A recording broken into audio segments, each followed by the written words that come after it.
The following is a presentation of the BellyUpSports Media Network. The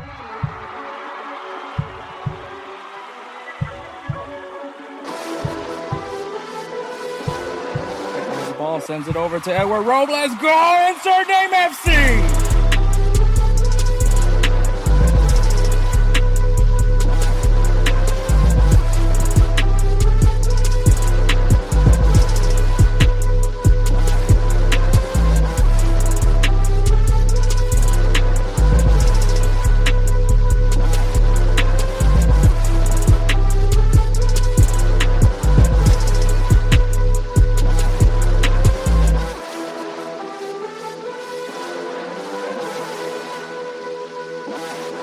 Let's go! Insert name FC! What is up, everybody? My name is Hector Flores, host of the Insert Name FC podcast, a member of the BellyUpSports Media Network. You can find us on all things podcast at Insert Name FC. Also, check out the video clips. So, kind of to make this more digestible on the video platform is that we actually break these full episodes into video clips, so that way it's a little bit easier to digest on YouTube. So on YouTube at Insert Name FC. You can also find us on GolzTV. GolzTV is a great streaming platform for all things soccer content made here in the US of A. So go ahead and check them out over there. You can find us there, as well as you'll see me every once in a while on Yanks of the Roundtable and Wake Up MLS. So be on the lookout for that as well. Follow us on all social media platform at Instagram and the X at InsertNameFC. Check us out also on TikTok at insert.name.fc. We post reels and TikToks all over there from these episodes, so you guys can get a little taste of what is going on here at Insert Name FC, and hoping that you guys get some intrigue. So please go ahead and check us out as well over there. But yeah, so episode 184, this episode is going to be just me. So probably go by a little bit quicker than usual, but, try my best to say all that I need to say, and try to make it, as long as, I mean, if I can make an hour, I think that's impressive. So that's just me. But yeah, this episode is going to have, obviously, my overreaction from this past weekend. Headlines. We're going to talk about Joao Felix going to Chelsea, the NWSL's CBA announcement, a huge announcement from that CBA. Mason Greenwood, unfortunately. We're going to recap the 2024 Leagues Cup final and give you guys players of the week, give you guys some games to look forward to this coming weekend. And yeah, that's pretty much it for this episode. But maybe I'll do something at the end. I don't know. I'm still trying to figure that out, but we'll see. All right. But with all that being said, man, yeah, another episode. Time to kick back and relax and enjoy episode 184. So we're going to go ahead and take a break.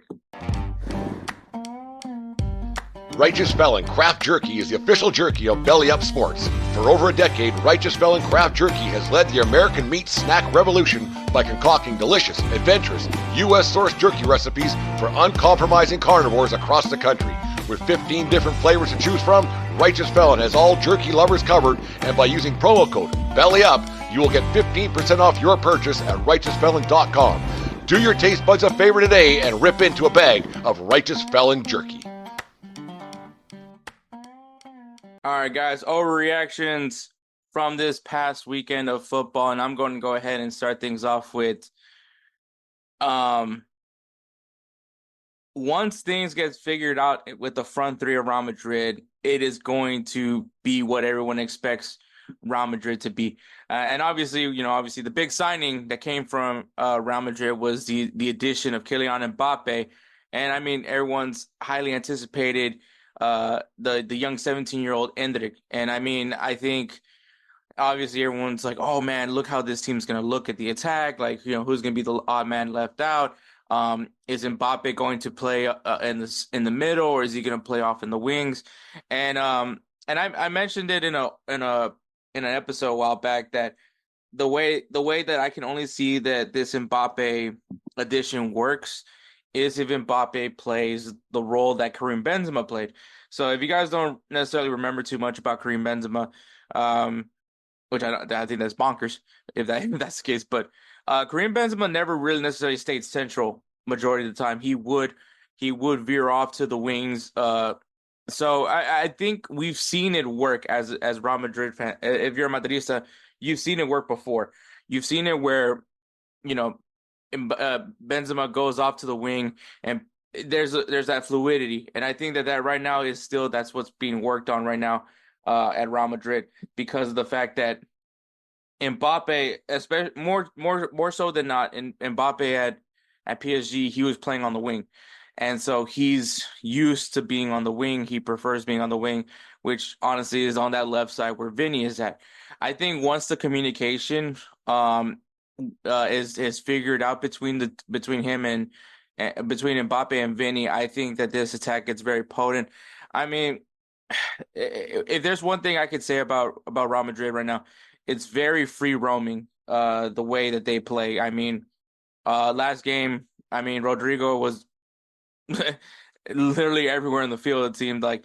So I think that, like, I think a lot of people saying that this is gonna not work out because of Mbappe. I don't think so, because Real Madrid's always been very free roaming with how their team works. Obviously the goal is to make sure that there's somebody that covers that spot once that player does choose to free roam, and I think that that's kind of where right now where the issues are between him, and I would say specifically Mbappe and Vinicius, because like I said, both of them prefer to be on that left side. I think once they can figure out, okay, Mbappe is here, I gotta get down the middle, or is Rodrigo down there? Things like that. I think once they figure that out, Real Madrid is going to be the team that everybody is worried about, and with that attack, and then on top of all that, coming off the bench, Endrick, which scores on his debut, comes in for Mbappe, and does what what everyone was hoping he would do. I know there was a lot of slander going on with him because of how poor he was playing for Brazil during the summer. I believe the preseason tour wasn't necessarily looking too good for him. But when it matters, they got the job done, and so that's the great thing about, I guess, about this edition. And so I think once all the kinks are figured out, and I mean, despite that, Real Madrid is still a pretty solid team in all facets of the game. So I don't think that necessarily there's too much to worry about. But I'm just saying, when everything starts clicking for Real Madrid, which I'm feeling like it's getting, they're almost there at where they need to figure out where they need to be and all of that. But once all that's figured out, Real Madrid is going to be a very, very dangerous team. In not only in La Liga, but also once we get to Champions League as well. So I don't think, like I said, I felt like this could be one of those weird years in La Liga, and I mean, I still feel that way. I mean, but I think when it comes to teams like Real Madrid and Barcelona, despite whatever question marks they may have entered into from the offseason, which obviously Real Madrid's question was how would Mbappe fit into the tactics of Ancelotti, and then obviously for Barcelona is how to deal with their financial, how will Hansi Flick handle with the limit finances that Barcelona has. But I think at the end of the day, what people don't realize, what makes these two teams what they are, is because they have players that come up big in key moments. I think last game you saw Federico Valverde stepping up to be that guy. You saw Brahim Diaz stepping up in that moment. Endrick stepping up. Over at Barcelona, Lamine Yamal comes up big. So, I mean, I think when it comes to these two teams, specifically these two teams, because like I said, they're the ones that are getting more discussions on it. No offense to Atletico Madrid, but I think once those they find ways, just out of the fact that they have players of sheer brilliance.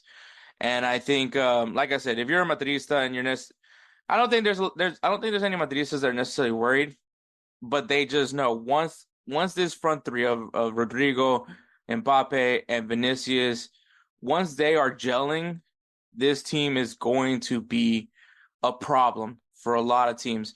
So that's the part I can't wait. I think once again, once Vinny and Mbappe can find a way to figure out, if one of them goes on the wing, who goes over, where the other player needs to be.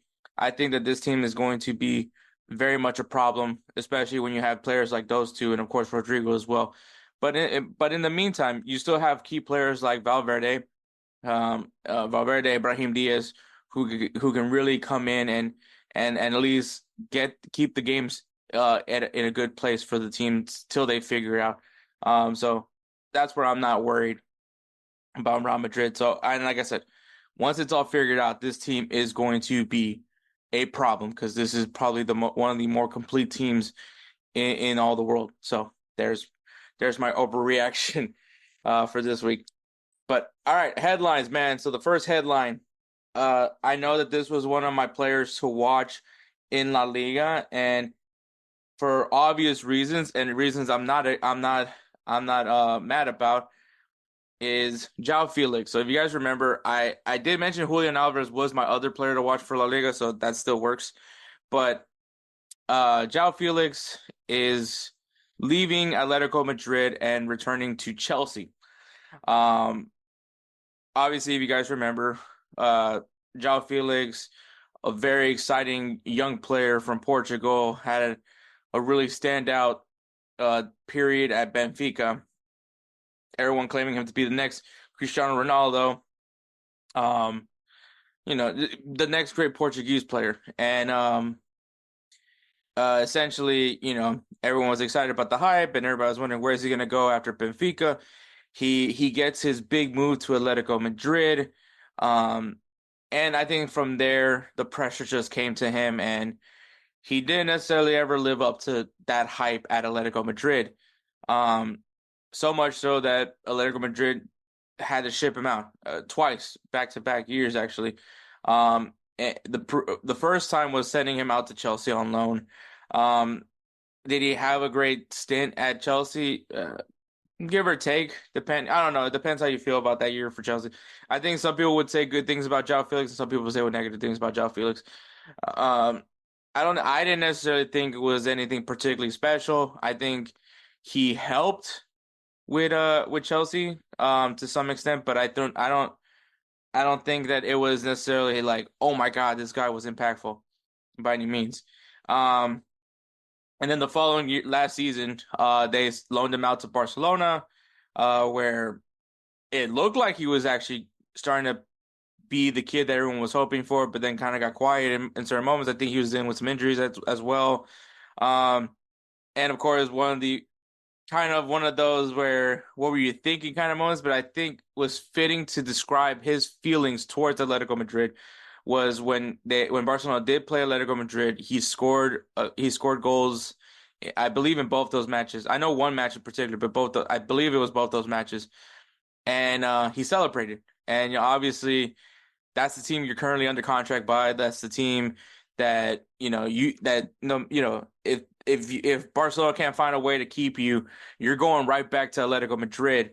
And so I think that a lot of Atletico Madrid fans at this point are just tired of this kid, that he has not lived up to his hype. He has not been the player that everyone hoped he would be. And unfortunately, Barcelona could not keep him. I believe Barcelona was actually trying to keep not only him, but also the other Joao. And obviously, if you unless you live under a rock, then you should know that Barcelona has been going through financial struggles. So they just were not able to financially cover the fee that would have cost them to bring Joao Felix over to Barcelona, and so he was back with Atletico Madrid. From little that I saw from the preseason, it looked like he was doing fairly well with Atletico Madrid. So I think everybody was kind of hoping that this was like his make or break it season, where we're finally going to see the kid that everyone thought we were going to see.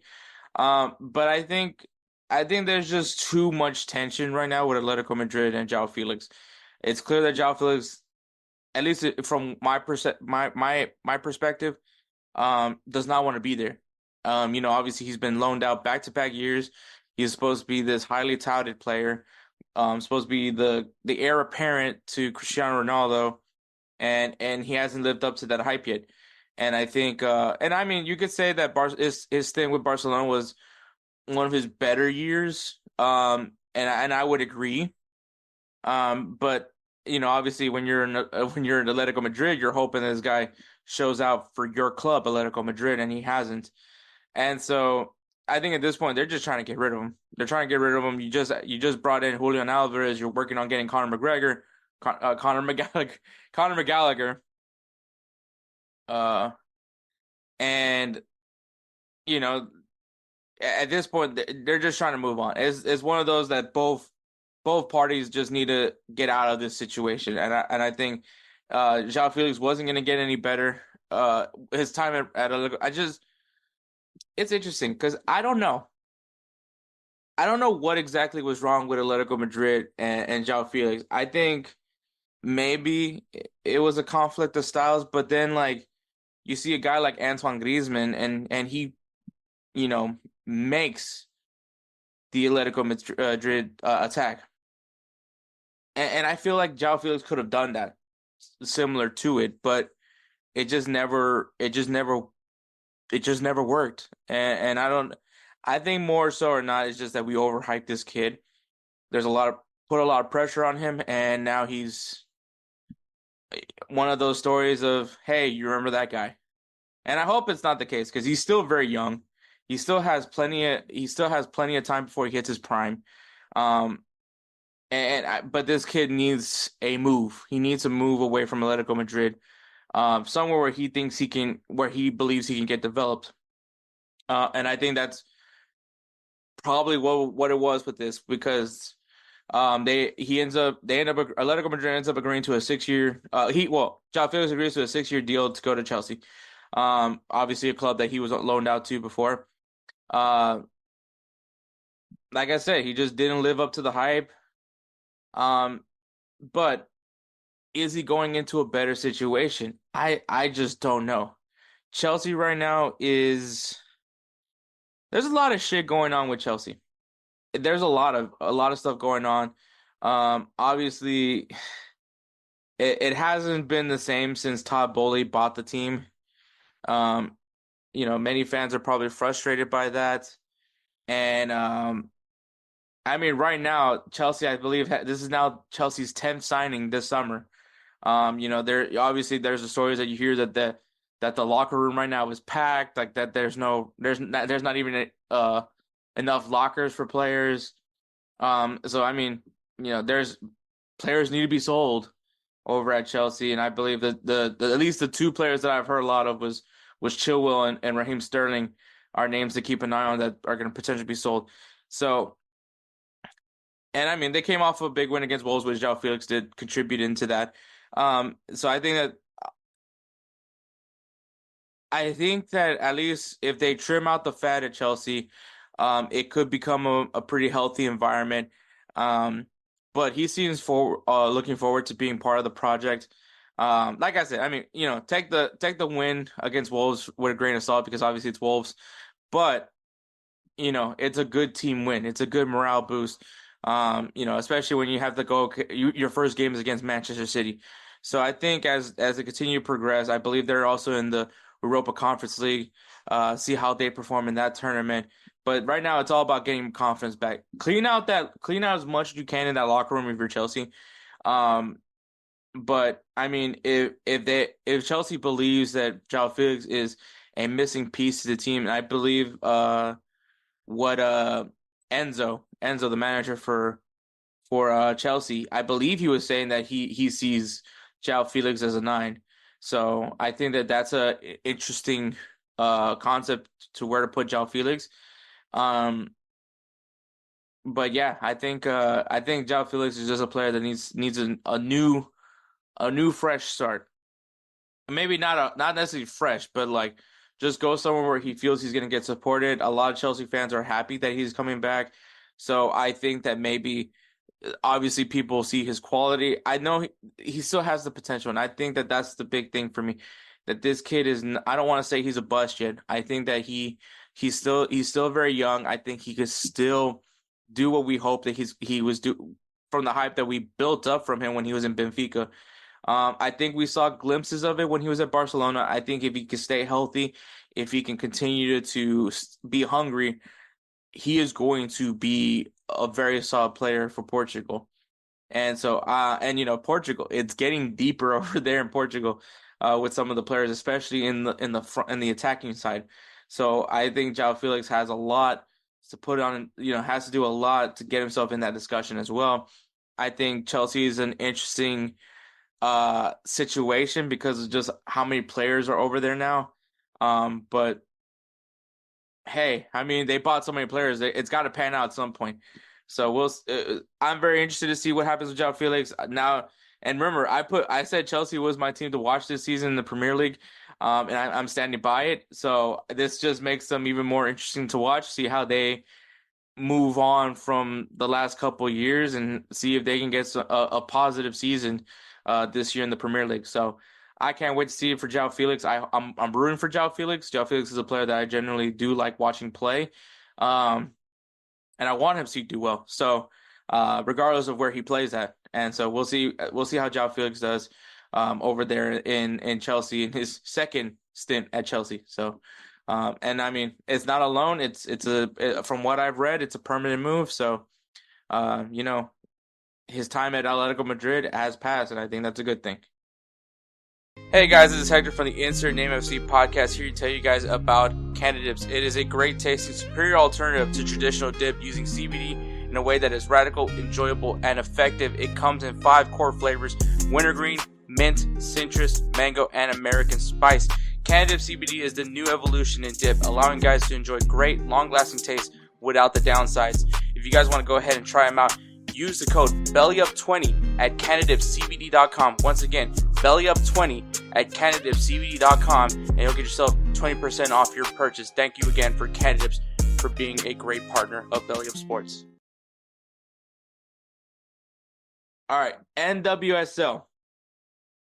So, it has been announced that the Players Association for the NWSL has agreed on a new CBA. If you guys know what CBA is, it's a collective bargaining agreement. It's essentially a contract, a form of terms that both the players and the owners agree on to how business is going to be conducted in the league.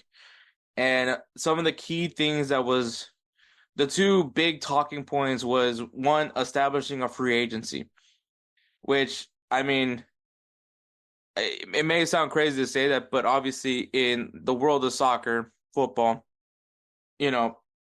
players, if you're out of contract, can't, obviously all they have to do is negotiate with the team and they move on from there. But I guess in the NWSL, it's done a little bit differently, which I like I said, I'm not really too familiar with NWSL and how they do things with their free agency, but apparently that was something that needed to be established. And the big one was the removing of the NWSL draft, which now makes them the first American league to do so. So for people that don't necessarily understand American sports, at least the player pathway for American sports, not soccer. So NFL, NBA, NHL, MLB. I think that's all of them. But in every professional sports league, the pathway to pro is minus baseball, but high school, you play your sport in high school.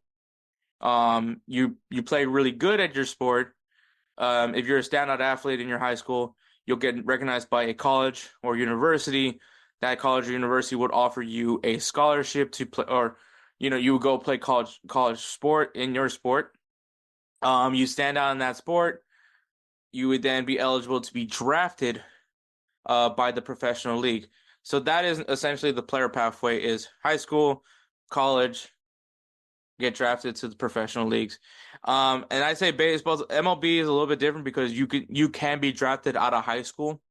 So that's the only reason why I said it's a little bit different. But like at the end of it all, if you're a standout athlete, you're eligible for that league's draft. and you get drafted. And I mean, not everybody gets drafted. You also have undrafted free agents. Um, you know, in baseball, obviously they sign players from outside the U.S., like going to Cuba, Dominican Republic, Venezuela, Colombia. So those are also other facets. But at least if you live in America, that is the pathway to becoming a professional athlete. And I mean, I know in the NBA they also draft players that play internationally. So I'm not trying to really break into all that, but that's how most leagues do it. And in in most sports, obviously the depending on the round you're in dictates how essentially how much you're going to get paid. Also, how high you get drafted also could dictate how safe you are from keeping getting a spot on the team.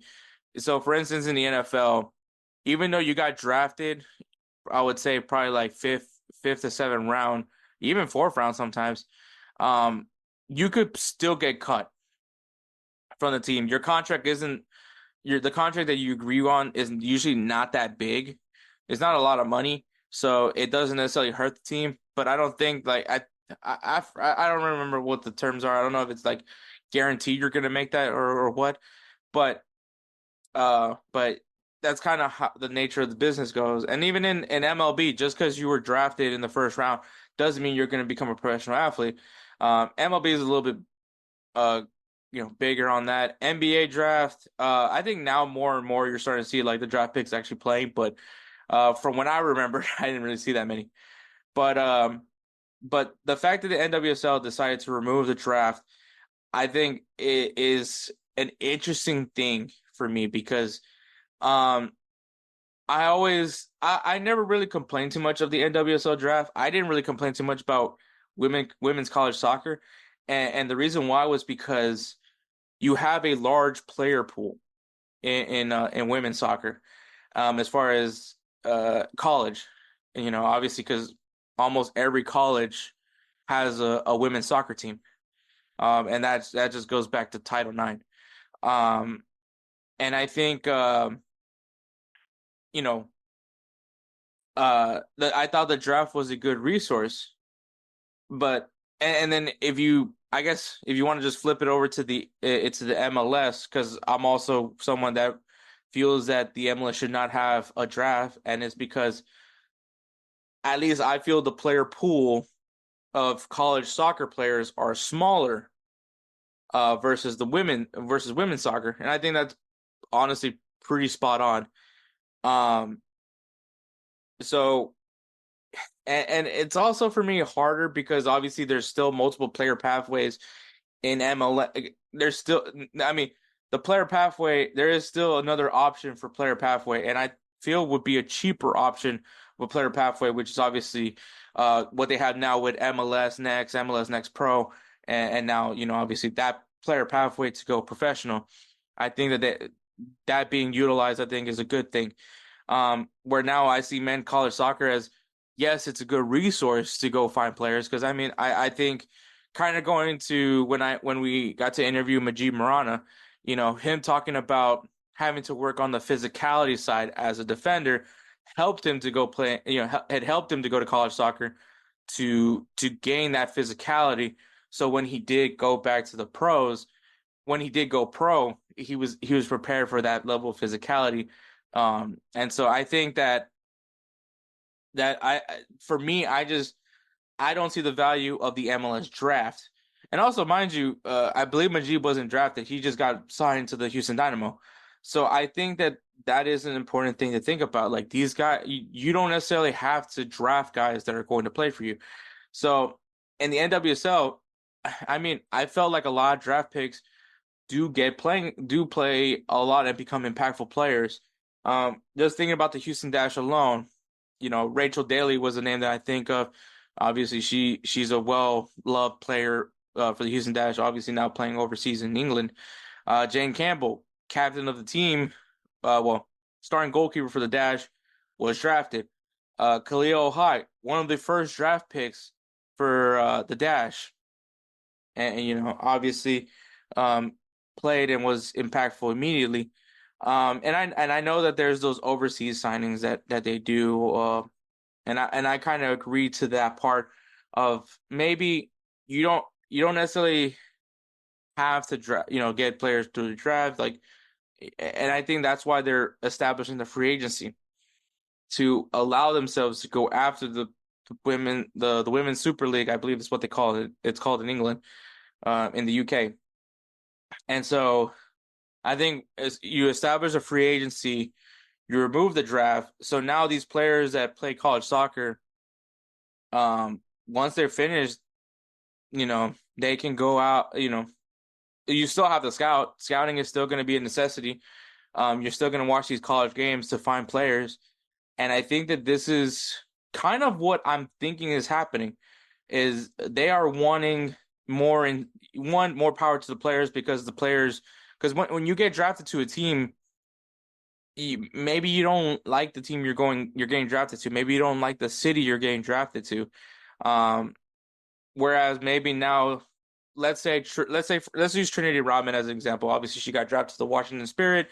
And she is where she is now, where NWSL champion, gold medal winner. But let's just say that she didn't. They didn't have the draft. Who's to say where she would have gone? And I mean, also that means they can also negotiate how much they're going to make. If you're a highly touted soccer player from college, you're probably going to make you're going to get a substantial pay increase, versus maybe a player that wasn't necessarily a standout but has some qualities that the team likes. But I think that's the good thing now, because players now have a better control of their worth in the free agency, and I think that is an interesting piece to it all. I think also removing the expansion draft, having to tell players like, hey, we're protecting you, but you guys, if you get picked, I don't know what to do with you. It's kind of and I kind of get what they're going with here, because you have this, you don't protect a certain player, this player, which I mean, the pay gap between NWSL and MLS, I'm not going to get into it, but I assume MLS makes more. These players have to just pack everything and move to this. If they get selected in the expansion draft, pack everything and then move to that new city. Some may not necessarily have the financial resources to do so. And I don't know if clubs help cover moves or anything like that.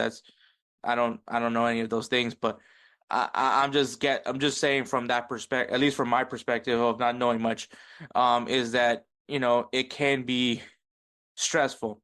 And so I mean, removing the entry and expansion draft, one, players don't have to have like these out of nowhere moves.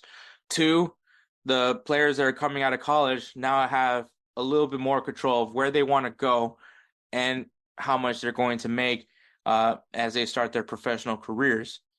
And then obviously free agency for all. So I think that's a really smart play by the NWSL. Guaranteed contracts, and I think that is something that a lot of teams, not all professional leagues in America are aiming to do, is trying to get more guaranteed contracts, because for instance, in the NFL, I believe that there's some contracts are set up where certain years aren't guaranteed. Like that essentially means that team can just cut them right then and there, especially if they're not necessarily as contributing as they were hoping to be. So I think that is a good incentive, because not only do players now, hey, I'm making what I'm supposed to be making this year, but now I think for the team's sake, this is where we cannot miss. We can't miss on signing these players. This player has to be some either impactful or a solid piece to our cog, to the important trying to sound funny words, is a crucial cog to the machine that is our team. And I think that making sure taking care of the players, I think, is important. No trades without players' consent. Once again, kind of similar to the expansion draft. This player is living, has bought a home, has has a family, their kids go to school, and all of a sudden, like, hey, we just decided to trade you all the way fucking north, different school system, different, all that stuff. So I think adding that the player must consent to a trade is a good thing, because now general managers can't necessarily just start wheeling and dealing like it's nothing. They have to consider the player now when they do these trades. And I think that once again, power to the players, and I think that's a good thing. Workload management, game frequency, travel conditions, and time off. Basically, essentially what that is just don't give us too many fucking games in a week, which I think that's something that I think all soccer players have been speaking on. Travel conditions, now the league the teams need to find a way to charter these players better. And I think that, honestly, rightfully so. So I think that's a really good one. Time off. I mean, seasons are long, man. The seasons are fucking long. And I think, making sure that these players are able to, just recover, right? And then secondly, I mean, get themselves in the right headspace. And I think that, taking time off is always crucial, not only just in sports, but just in life in general, man. Like, sometimes you just need time off. You need a break. You need to be able to just kick back and just relax, watch a Netflix series, something like that. So I think, and obviously that's not what they're doing, but I'm just saying, able to just have a period where you could just relax and not have pressure, which is what a season is going to be. It's pressure, right? If your team's not performing, you're putting pressure on yourself to win matches so you can make the playoffs. If you're in playoffs, you're obviously, it's win or go home, things like that. And I think that that's an important piece. And then revenue sharing. The salary cap will now be linked with revenue sharing. So meaning, this is one of those things where I think, the players know that, hey, we got to work our asses off now, because the revenue sharing, while yes, it involves the league, but if the league isn't watchable, the revenue is going to drop. So this is now where we got to put in our best product out, get that revenue up high, because that's going to impact how much we make. I believe that there is a base minimum, but obviously, meaning that they still got to go and get their money, make sure you give the fans their money's worth. So I think that is one of those where they're betting on themselves. And I think I like that about the player, that the players are doing that, is that we're betting on ourselves. We're going to go out there and give you guys a solid winning product. And we want that to be reflected on our salary cap. So I think that is really cool that the players are willing to do that. Aside from the CBA, man, I think that this is a really solid. I think these are solid things to go after. I don't think that I kind of wish the MLS would do something like this, because, like I said, I'm not a proponent for the draft. I do want to see college players play professionally. I just want them to go somewhere where they're going to play, because I've argued multiple times that the MLS draft, most of these guys don't necessarily play. And I mean, and it's for a lot of factors, and obviously the other player pathway that they have. Also, I think the NWSL doing this, they're gonna have to develop an academy system. I think so, and I hope so. I hope to see a Dash Academy. I hope to see a Washington Spirit Academy. I think that that's an important next step as well. I mean, I know college soccer is a great resource right now, but I think being able to develop academy players is going to help out these NWSL leagues, especially when you have a local kid playing. And I think there is some of these like NWSL teams that do have an academy, but not all of them do. And I think that needs to be also utilized as well. But all in all, man, I applaud the Players Association for the NWSL for getting this the CBA done. It's going to be interesting to see how this works, see how it all gets put into work this coming season, and hopefully we can, see this league get better. Because I mean, USL is also getting into the women's league as well. They also got a women's league now, so they have a competitor now. So I think that doing this can help incentivize players to go to the NWSL versus the USL Women's League. So I think that this is a way to entice players more so. But yeah, good. I say good shot for them. All right, the final headline: Mason Greenwood. All right, I mean, I'm honestly gonna. Okay, so before we get into this, I just want to give you guys a big advisory, a big heads up. There's gonna be talk about a very sensitive subject matter. If you're not comfortable talking about this, I would suggest probably skip over this whole part because it's going to involve sexual abuse. So if you're not comfortable with it, I mean, like I said, this is your chance to go ahead and move on from it. But if you're okay with it, obviously, I think at this point everybody knows what happened with Mason Greenwood. But we'll get into this. All right.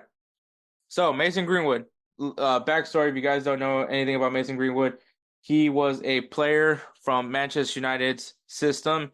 He came up with Manchester United. He was touted as a future promising player for Manchester United. As a matter of fact, during 2020, got called up by England to play with England, and then got immediately dropped out of camp for stupidity. And we'll talk about that a little bit further down, a little bit forward. And then a while back, not that long ago, he was arrested for the suspicion of multiple offenses, including rape. The charges were then dropped. Obviously, some people are happy for him that the charges were dropped. Some people don't believe him. And the reason why is because of the evidence, the images of the person that filed the charges on him. There was an audio clip you could hear was Mason Greenwood's voice, and it was very disturbing audio. Was there a video? I'm not entirely sure, but I know for a fact that there was audio, and I heard the audio myself. It's alarming. It's very alarming. So there's a lot of people that don't necessarily believe he was innocent. Obviously there's people that are like charges were dropped. Clearly this person was just trying to cry wolf, which is a fair possibility. It has happened. We've seen it happen. I mean, look what happened with Benjamin Mendy. But with that being said, there's a lot of uncertainty with him. Obviously, Greenwood's name has been tarnished. Whether or not you think he did it or not, whether or not, no matter what, his name has been tarnished. He's forever going to be known as the guy that committed or allegedly raped someone. And it does become very uncomfortable for people that have to work in the same building with Mason Greenwood in it. And Manchester United was dealing with that. Obviously, like I said, there was fans hoping he would stay. There was fans that were saying that they will never support this team if he is still on the roster. Manchester United decided to send him out on loan last season to Getafe, which, there was people cheering for him. Obviously, there was a very controversial moment when he was playing at Getafe where he got tackled by Jude Bellingham. Jude Bellingham called him a rapist, and Jude Bellingham got suspended. So, like I said, name is forever going to be tarnished. Forever, he's going to be affiliated with that word, and that's just how it is going to be for him. Even if whether he did it or not, that's what he's always going to be affiliated to that. He is now playing for Olympique Marseille for Roberto De Zerbi, which I believe he did score a goal this past week. So there's things going on there. And he has not been, the thing is though, he hasn't been called up by England since 2020. The reason why he only has one English cap is because back in 2020, he was actually released from the English camp because of once again, this is 2020. This is the pandemic. Everyone's doing COVID restrictions. So the team hotel was obviously everyone was tested. Everyone was good. So nobody else could come into this hotel room because everyone that was in that hotel was COVID free. Mason Greenwood decided it would be a great idea to try to sneak in some women into the hotel. For some weird reason, they decided to post the video, and obviously England was like, "Well, all right, get the fuck out." And since then, he hasn't been called up since. And of course, I think maybe I don't think that has nothing to do with it. I think that was just him being a dumb kid, not trying, obviously doesn't think COVID was a big deal. But the issue now is obviously now these rape allegations. Because of these rape allegations, England isn't entirely sure. And obviously Jude Bellingham has a problem with it. If Jude Bellingham is over here, tackling him down, calling him a rapist, that's one of your key players in your team. How do the other players in England feel about him? And so I think that was more of a factor than anything else was the allegations. And just dealing with the whole trial itself. So I think that's the reason why Jude Bellingham has not been called up by England, is because, like I said, his name is now tarnished. He's always going to be affiliated with that event, whether or not he did it or not. And this is where I'm trying to explain to the people that believe he's innocent.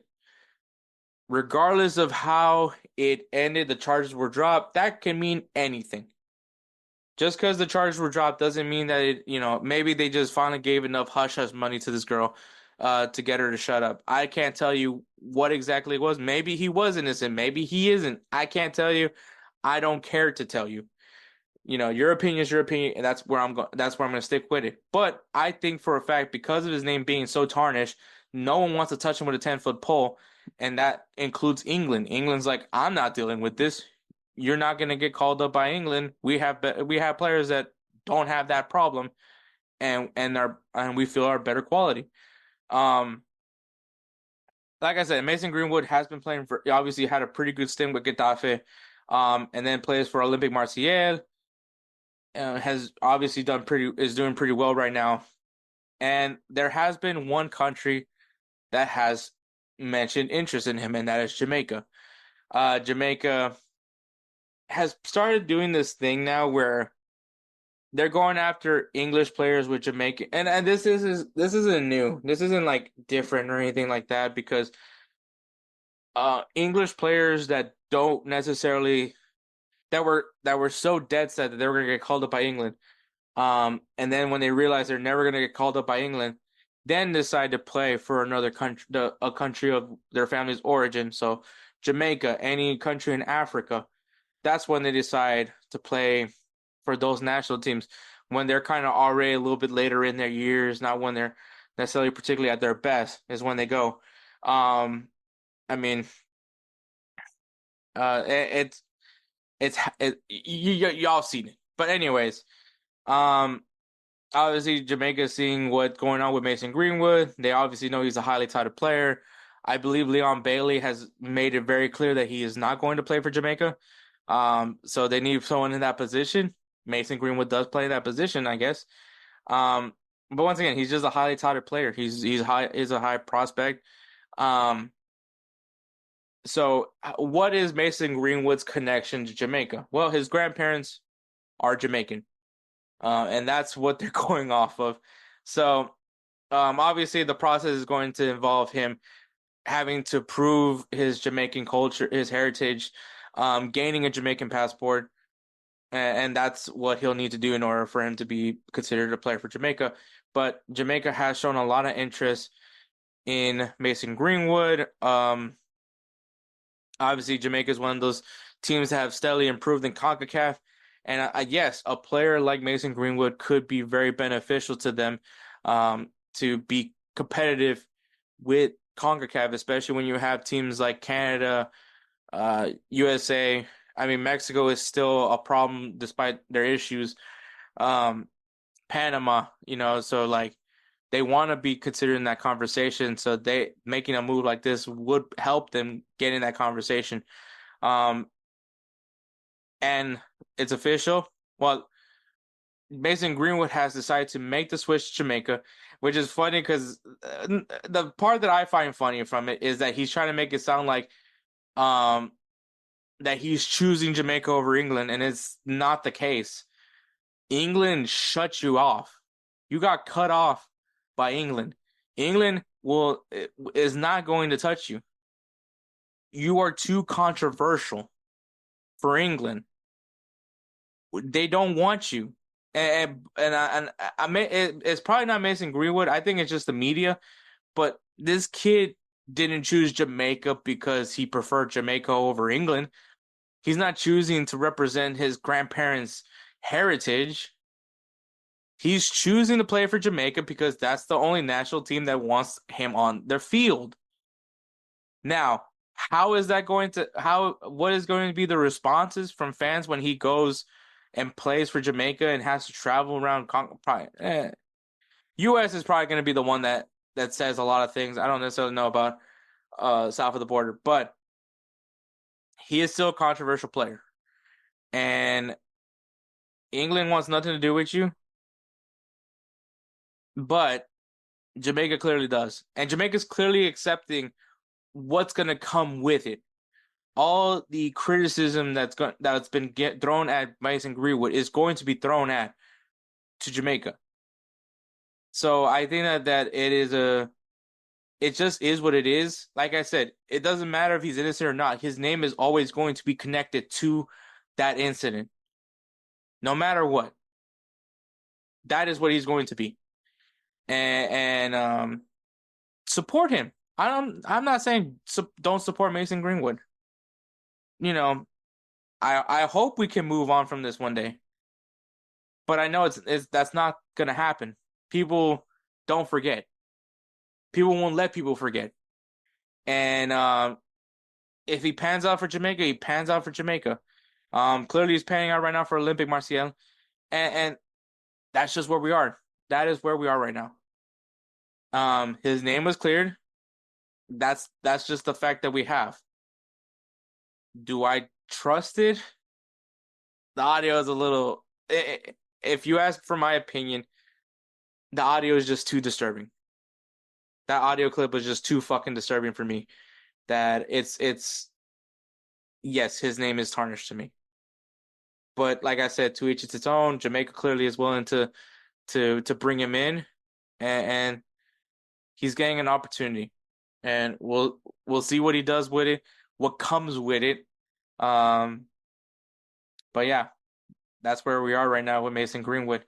But all right, we're gonna take a break, and then we'll go right into the recap for the Leagues Cup. Hey everyone, it's Ryan from No Credentials Required to talk to you about one of our newest partners at BellyUpSports, SeatGeek. Yeah, live sports is great on television, but the feeling of being at the arena is a priceless experience. That's why our friends at SeatGeek are there to help you find the best tickets at the best prices. Not only can you get tickets to sporting events, but you can also get tickets to concerts, comedy shows, musicals, and more. Search for your desired event now at SeatGeek.com, enter promo code BellyUpSports at checkout, and you save $20 off your first purchase. SeatGeek.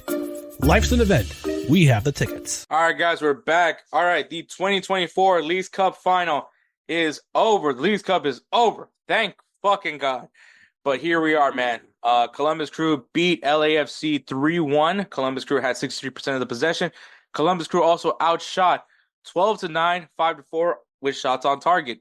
LAFC had one goal, which was on the 57 mark by Olivier Giroud, making his starting debut for LAFC. And the Columbus Crew goals were from Cucho Hernandez in the 45th and in the 90th minute.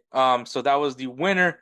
But the nail in the coffin was 2 minutes after by Jason Russell Rowe, finishing it off in 4 minutes into stoppage time in the 90th minute. So Columbus Crew win the 2024 Leagues Cup. Also, congratulations to the Colorado Rapids for qualifying for the Triple C. Big moment for them. But my thoughts on the Leagues Cup. I'm going to say this. I think last year, the fact that no one gave a shit about this, I think what people cared more about the tournament was this was the first time we're going to see Messi in the United States. And I think that was literally the excitement. It was, and then it was great. It was fitting that Inter Miami won the Leagues Cup, being that it's Messi's debut. I think that that's the only reason why people cared about it. Now, it's just a tournament that no one gives a shit about. And I think this tournament can be done so much better. This tournament could be done so much better. And the reason why I say that, instead of closing out one fucking month for this thing, what they should be doing is play it throughout the season. MLS and Liga MX, I think they need to agree to some sort of league format where it's the Leagues Cup. We'll do the groups for Leagues Cup, do the Triple C, do all those things, but be able to have it played in the middle of the season, like have it be played midweek. Only have league games play on the weekends. Fix this league format so that way that Leagues Cup works. Not having to, okay, let's block out this whole. No, let's do this. Let's do this the way it should be done, and let's do it properly. This because we're not gonna have Leagues Cup during the World Cup. We're just not. And I mean, I still say MLS needs to fix their league scheduling because of the fact that the World Cup comes in 2026. Because I'm not trying to watch MLS games while there's fucking World Cup matches being played here. So that's one way to fix it. That's just my piece on it. But aside from that, man, congrats to the Columbus Crew for winning the Leagues Cup. LAFC still can't get past Wilfred Nancy. Columbus Crew is just good, man. This is why everyone's afraid of Columbus Crew. Yeah. It's really much else. There's nothing really much else I want to say about it, but I think Leagues Cup was for what it is. It's entertaining, but yes, I have a problem with the fact that there's no home games in Mexico. I have a problem with just the format itself, man. This tournament could be done so much better, but I just feel like it just ruins it for me because it's like, no MLS action or Liga MX action until this thing is over. And so that's where I'm kind of like, just let's get this shit over with, dude. Let's get this shit over with. I'm done with this thing. But yeah, Leagues Cup, that happened. Players of the Week. Players of the Week is brought to you by SeatGeek. SeatGeek is an amazing app, website, however you want to use it, to give you all your ticketing needs for live events and sports. If you guys use the code BellyUpSports for your first purchase, it will take $20 off at SeatGeek.com. Thank you, SeatGeek, for being the presenting partner of Players of the Week. Players of the Week is, for Edward, Erling Haaland, who scores a hat-trick in Manchester City's 4-1 victory against Ipswich Town. Solid performance. Erling Haaland's going to be a fucking problem, man. If you guys don't know, you guys know. So congratulations to Erling Haaland. And Heung-min Son, who scores 2 goals in Tottenham's 4-0 victory against Everton. That's my player of the week. Solid performance from Heung-min Son. The only player that I'll give props to from that fucking shit club, Tottenham. But yeah, so congratulations to Erling Haaland and Heung-min Son for being our players of the week. Once again, use the code BellyUpSports at checkout for your first purchase to get $20 off at SeatGeek.com. All right, games to watch this weekend. MLS and Liga MX is fully back. Thanks to that stupid Leagues Cup is now over. But here we are. We got LAFC playing the Houston Dynamo. How are they going to respond after losing the Leagues Cup, losing another cup final yet again to Columbus Crew? And unfortunately, my Houston Dynamo have to be the recipients of that game. Columbus Crew versus NYCFC. Can Columbus Crew continue their form against an NYCFC team that has been performing fairly well? We got the Portland Timbers and the Seattle Sounders, a big historical rivalry in the MLS. So if you guys want to go ahead and check that one out. We got Monterrey versus Toluca in Liga MX, Cruz Azul versus America, the battle of Mexico City right there. We got Sporting Lisbon taking on FC Porto in the Portuguese league. Pumas versus Tigres, Feyenoord Rotterdam versus Ajax Amsterdam, and the old firm derby, Celtic versus Rangers in the Scottish Premier League, is happening this weekend. Make sure you guys go check that game out. It's always a solid rivalry. In Ligue 1, we got Lyon versus Strasbourg, AS Monaco versus RC Lens, and Lille versus PSG. In the Bundesliga, we got Bayer Leverkusen versus RB Leipzig, and Bayern Munich versus SC Freiburg. So good weekend of Bundesliga. In the Serie A, we got Inter Milan versus Atalanta, Lazio versus AC Milan, and Juventus versus AS Roma. So some juicy matchups there in the Serie A. La Liga, we got Athletic Club Bilbao versus Atletico Madrid, and Real Madrid versus Real Betis. And in the Premier League, we got Arsenal versus Brighton. Brighton coming off of a big win against Manchester United. Arsenal coming off of a very tough battle against Aston Villa. So we'll see how both teams perform in this game. We got West Ham United taking on Manchester City, and the Red Derby, Manchester United versus Liverpool. So we'll see how that game is going to pan out, because that's going to be a juicy one. Obviously, it's not all the games that are going on this weekend, but games that you definitely want to keep an eye on for this weekend of football. So go ahead, sit back, relax, and enjoy this great weekend of football. We're going to go ahead and take one more break, and then we'll wrap this show up. Let me tell you guys about BellyUpSports. BellyUpSports is the internet sports bar. Go ahead and check out their website, www.bellyupsports.com, to read some great articles from great writers all across the country, from hockey, baseball, golf, soccer, you name it. BellyUpSports is the premier, not your average website. And we're back. I want to thank everybody for listening to this episode. Yes, it was... Hopefully it was a good one. Hope you guys enjoyed it. Shout out to BellyUpSports, man. Check out their website, BellyUpSports.com. Follow them on Instagram and the X at BellyUpMedia and at BellyUpSports. Lots of great articles, lots of great podcasts available at BellyUp. Go ahead and check them out, man. Check out High Low Sports. Check out Jared and the gang at Corner Booth Pod. Check out Craft Brew Sports. Check out oh man, there's just so many. I can't all keep them on in my head. 1420, lots of great podcasting and lots of great articles written as well. A lot of great blogs there, man. Go ahead, check out on all things sports. So keep on the lookout at BellyUpSports, man. Great website. BellyUpSports, not your average website. GolzTV, man. Check them out at GolzTV. A huge plethora of options of soccer content, soccer fan-made content over there at GolzTV, man. Go ahead and check them out. Follow them on Instagram at golz.tv and on the X at golz_TV. So you guys can be on the know of everything that's going on at GolzTV. Maybe you find me there at some point in some of their content. So go ahead and check them out. Also, if you guys like the beats, the intros, the outros for this podcast, it is made by the one and only Roosevelt Spencer, the namesake of the Roosevelt Spencer's Player of the Year Award, and great friend, great brother. We care about him so much. We love him so much. That's why he's a namesake. So follow him on Instagram at ThatGuyDope. Once again, at ThatGuyDope. If you guys need some beat work done, he'll take great care of you like he always does with us. So thank you so much for Spencer. We can't do it without him, man. But yeah, man, that's episode 184.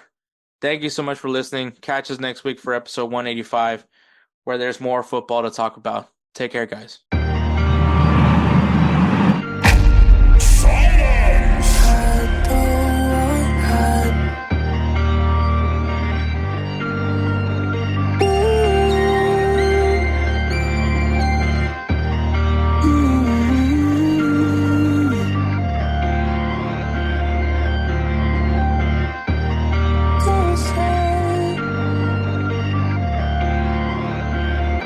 Who is that guy?